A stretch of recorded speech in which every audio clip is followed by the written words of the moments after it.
Hello, guys! Tudo bem com vocês? Bem-vindos a mais uma aula de língua inglesa. Hoje nós vamos falar sobre um assunto bem bacana. Passado simples. Então, o passado simples ele é usado para falar sobre ações que começaram num determinado e concluíram em um determinado tempo específico do passado. Então, a gente precisa trazer o que aconteceu e quando no passado simples. Se liguem nisso, porque vai ter tempo aí verbal da língua inglesa que também vai expressar passado, mas é um passado diferente.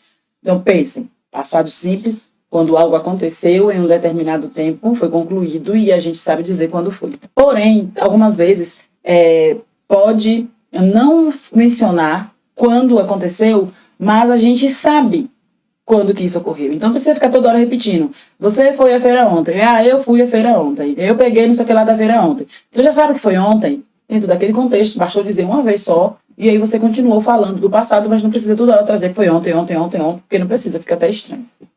Então, só nesse caso aí. Como é que fica a estrutura do simple past na afirmativa? A gente tem que trazer o sujeito. Gente, outra coisa interessante que eu vou falar pra vocês, eu vou falar rapidinho, Paula, não ficar longa. Mas esse tempo verbal é o melhor tempo verbal que existe na língua inglesa. Por quê? Porque ele não tem, é uma regra para quase tudo. Não vai ter aquele negócio de para algumas pessoas é isso, para outras pessoas do discurso é aquilo. É uma coisa para todo mundo. Então eu gosto muito do passado, porque eu acho ele muito fácil, muito prático, muito interessante da gente conseguir assimilar, aprender, etc. Sujeito mais verbo mais ed ou irregular verbo. O que é isso? Eu tenho o sujeito, a pessoa, né, que fez a coisa, o verbo, o que a pessoa fez. E esse verbo ele tem que vir com o final em ed para ficar no passado, ou então se ele for irregular, ele vai ficar simplesmente o verbo irregular, porque o verbo irregular ele não obedece regrinha de ed. O verbo no passado, a maioria dos verbos no passado, a gente precisa colocar o final com ed ou obedecer umas regrinhas que vocês vão fazer na atividade dessa aula aqui. Mas quando o verbo ele é irregular, ele não obedece a regra. Ele muda completamente, ou ele muda só um pouquinho, ou ele fica imutável, do mesmo jeito.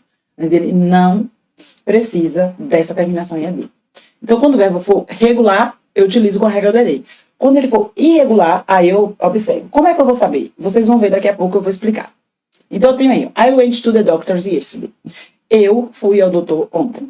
Então, o went está no passado, porque é um verbo irregular, não precisa de ed. Ele era go no infinitivo, e no passado ele vira o went. Como ele é bem diferente, né? Ele é bem irregular. Então, está no passado. Então, sujeito mais o verbo, no caso do irregular. Agora o segundo exemplo. I washed my car this morning. Eu lavei meu carro esta manhã. Então aqui eu tenho o washed ed, tá vendo? Por quê? Porque ele é verbo regular. Ele obedece aquela regrinha lá geral do passado. Acrescenta-se ed ao final dos verbos para eles irem no passado dos verbos regulares. Vamos ver aqui. A forma negativa, como é que fica? Na forma negativa tem uma particularidade. Eu preciso usar o sujeito, mais o didn't, mais o verbo. Esse didn't é o auxiliar did de passado, mais not, abreviado. Fica didn't, mais o verbo. Percebam que a gente não tem várias regras para várias pessoas. É uma regra para todo mundo. Não tem aquela história de terceiras pessoas, do singular. Então, I didn't go to the doctor's yesterday. E eu quero chamar mais uma vez a atenção de vocês aqui. Eu coloquei o sujeito, mais o didn't, mais o verbo que é go. Prof, mas não é passado? O go não era o went? Sim, mas toda vez que a gente coloca o did dentro do contexto, pode ser o did para perguntar ou para negar. Vocês vão ver que para perguntar também a gente usa. A gente volta o verbo para a forma dele, a forma básica, a basic form. Então, o que era went, volta lá para o infinitivo, então ele fica go novamente. Por quê? Mas aí vai deixar de ser passado? Não, vai continuar sendo passado, porque o did, dentro da frase, está dizendo para a gente que aquilo ali é passado, algo que já passou. Não é presente, não se trata de presente. Outro exemplo. She didn't join us for a dinner last night. Então, ela não se juntou a nós no jantar da noite passada. Para o jantar da noite passada. Então, eu quero aqui o didn't novamente e o verbo join. Não vai ser journey com ed, porque eu tenho o did aqui. Então, ele vai voltar à forma normal. Não precisa ter ed, não precisa ir para aquela a segunda coluna do passado, lá da tabela, para poder descobrir que ele é irregular e nada disso. Só pegar o verbo, continuar na forma básica, né, na basic form, infinitivo, e colocar a marca de passado, que é o did. Eu posso colocar did not? Pode, tranquilo, tá certo também. Então, pode ser didn't ou did not. Outro exemplo. I didn't wash my car this morning. Eu não lavei meu carro esta manhã. Perceba que o wash, lá daquele outro exemplo lá que a gente colocou na forma afirmativa, ele perdeu o ed.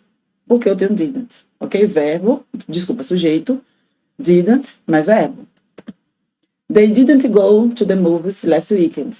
Olha, sujeito, they, eles, né? Eles não foram ao cinema no final da semana passada. E nem vão, né? Com essa pandemia que tá aí. Então, didn't, na verdade, tá aqui. Então, o go, que seria o went no passado, volta à forma infinitiva, assumindo a forma de go novamente. Porque nós temos o did. Prof, na question, na forma interrogativa. A forma interrogativa também é muito simples. A gente tem do mesmo jeito. Lembra que eu falei que para quase todos os... Não sei se eu mencionei, mas para quase todos os tempos verbais, a forma interrogativa ela é praticamente a mesma. Não muda quase nada. Então, eu tenho question words. Como é passado, eu vou ter did ao invés de do e ao invés de does. Mais o sujeito e mais o verbo. When did you buy it? Quando você comprou isso?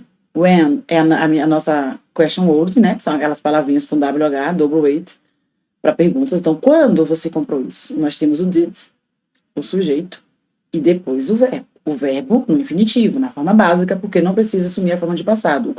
O passado de buy é bought. Tranquilo? Did you go to school yesterday? Você foi para a escola ontem? Aí eu não tenho question word, porque não precisa perguntar com question word. Não é uma pergunta que precisa iniciar com question words. Então, eu começo pelo did.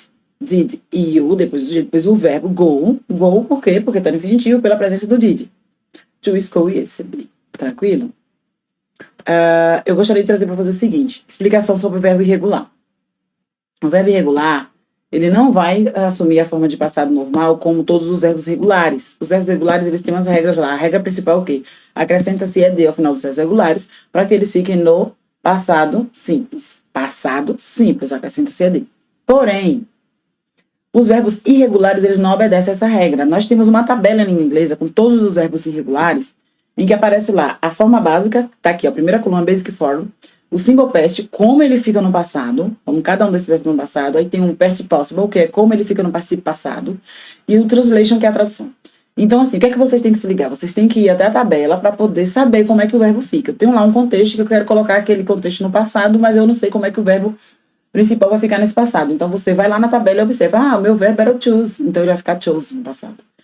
Meu verbo era o verbo be, então ele pode ser dependendo do was ou were, e por aí vai.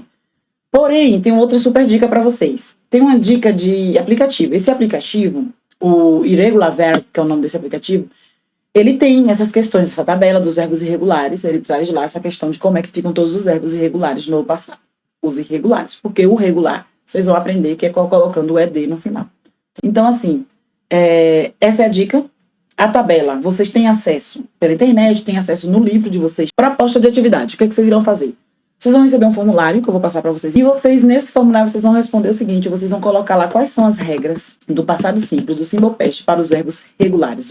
Simple past, regular verb, regras dos verbos regulares. Então, vocês vão dizer, a regra 1 é a regra geral, até coloquei aqui, é a geral. Para colocar o verbo no passado, em inglês, a gente acrescenta tal coisa. Pronto. Mas, aí vamos para a regra 2. Se o verbo terminar de tal forma, a gente vai fazer isso. Regra 3. Porém, tem aqueles que terminam assim, a gente já vai ter que alterar. Então, vocês vão colocar aí regra 1, que é a regra geral, lá no formulário. Vai colocar regra 2 para mim, regra 3 e 4. Cita um exemplo em frase de cada um e pronto, tá feita a atividade. Vocês enviam para mim, que eu recebo aqui e já tá contando, valendo aí para vocês, ok? Beleza? Essa é a aula que eu tinha hoje para vocês. Eu espero que vocês tenham gostado, para que a gente possa avançar no nosso conteúdo, ok? Então, until the next class, até nossa próxima aula. Um forte abraço. Bye, bye.